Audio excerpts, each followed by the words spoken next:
सौभाग्य की बात यह है कि मुख्यमंत्री योगी आदित्यनाथ को भी पढ़ेंगे, बाबा रामदेव को भी पढ़ेंगे। क्या क्या चेंजेस हुए हैं, थोड़ा सा बता दीजिए। कि जो चेंजेस अभी बोर्ड ऑफ स्टडीज़ कर रही हैं वो अभी परिवर्तित होकर हमारे पास आए नहीं हैं। दूसरी बात ये है कि जो भी वो परिवर्तन कर रहे हैं वहाँ पर विषय विशेषज्ञ भी बैठे हैं और हमारे स्थानीय जितने लोग होते हैं इस विश्वविद्यालय के 3 वरिष्ठ शिक्षक वो भी हैं, संकाय अध्यक्ष हैं, कन्वीनर हैं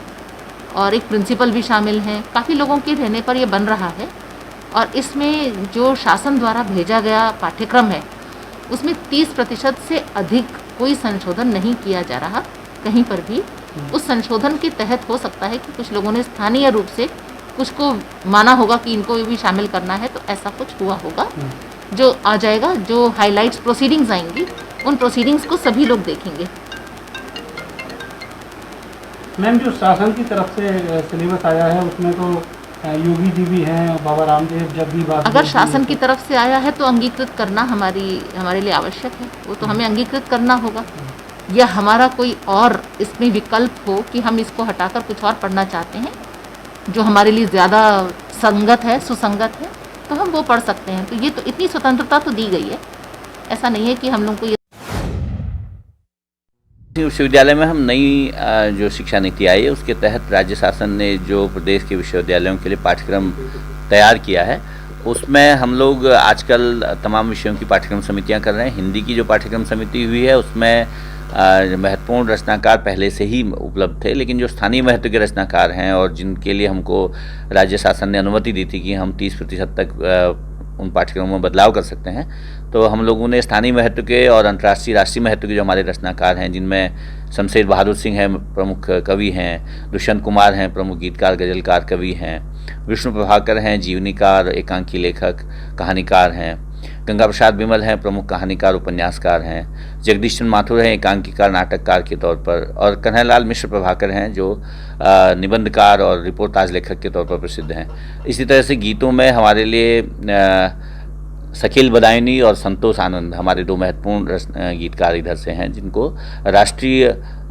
देशभक्ति के गीतों के लिए जाना जाता है। तो ऐसे गीतों को लिया गया है पाठ्यक्रम में, या ऐसी कविताओं को, कहानियों को जो हमारे क्षेत्र के महत्व की हैं। सर, इससे ये जितने भी आपने बताया राष्ट्रीय गीत की कहानियाँ हैं और अच्छे लेखक भी हैं सारे, तो क्या मकसद क्या है, बच्चों को क्या मैसेज पहुँचा और आने वाली पीढ़ियों के लिए क्या करना है? पहली बात तो ये कि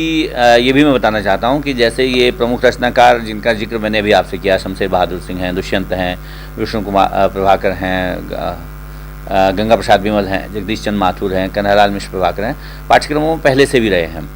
MA के पाठ्यक्रमों में, BA में भी कहीं कहीं, तो ऐसा नहीं कि पहली बार आ रहे हैं। हाँ, ये एक बस परिवर्तन जो शायद लोगों को लग रहा होगा कि वे हमारी पाठ्यक्रम समिति जो राज्य शासन द्वारा तय की गई थी उसके द्वारा नियत पाठ्यक्रम में नहीं थे, लेकिन हमने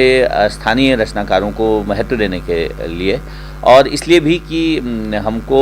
राष्ट्रीय अंतर्राष्ट्रीय स्तर पर सभी प्रमुख रचनाकारों को पढ़ना जानना चाहिए, लेकिन जो लोग मेरठ परिक्षेत्र विश्वविद्यालय के मूल रचनाकार रहे उनको भी हम जोड़ें, या उसके आसपास के जो रचनाकार हैं उनको भी जोड़ें, क्योंकि हिंदी में इस समय राष्ट्रीय अंतर्राष्ट्रीय स्तर पर लाखों हज़ारों लोग लिख रहे हैं, तो उनमें से जो प्रमुख रचनाकार हैं उनको आना चाहिए पाठ्यक्रम में, लेकिन हमारे स्थानीय स्तर के रचनाकारों को भी आना चाहिए। ये भी मैं इसमें एक जोड़ दूं कि जैसे हमारी स्थानीय बोली है कौरवी, उसको भी पाठ्यक्रम में शामिल किया गया, तो उसके भी रचनाकारों को हम पढ़ा रहे हैं। तो ये एक तरह से उत्तर प्रदेश के प्रतिनिधि रचनाकारों को रचना में शामिल करने जैसा है। अन्य भाषाओं के पाठ्यक्रम में भी बदलाव? सभी जो हमारे विश्वविद्यालय में पाठ्यक्रम चल रहे हैं, सभी की कार्यक्रम चल रहे हैं, सभी की पाठ्यक्रम समितियां हो रही हैं, कुछ की हो चुकी हैं, कुछ की आगे होने वाली हैं। तो हमारा ये जो इस तरह का पाठ्यक्रम समितियों का आयोजन है वो 6-7 जून तक है, और तब तक अनेकानेक विषयों में ये पाठ्यक्रम समितियाँ काम कर रही हैं। सर, कब तक अप्लाई हो जाएगा, कब से पढ़ना शुरू हो जाएगा? विश्वविद्यालय की जो विचार है, जैसे कि हमारे राज्य शासन ने चाहा है कि हम 2021 से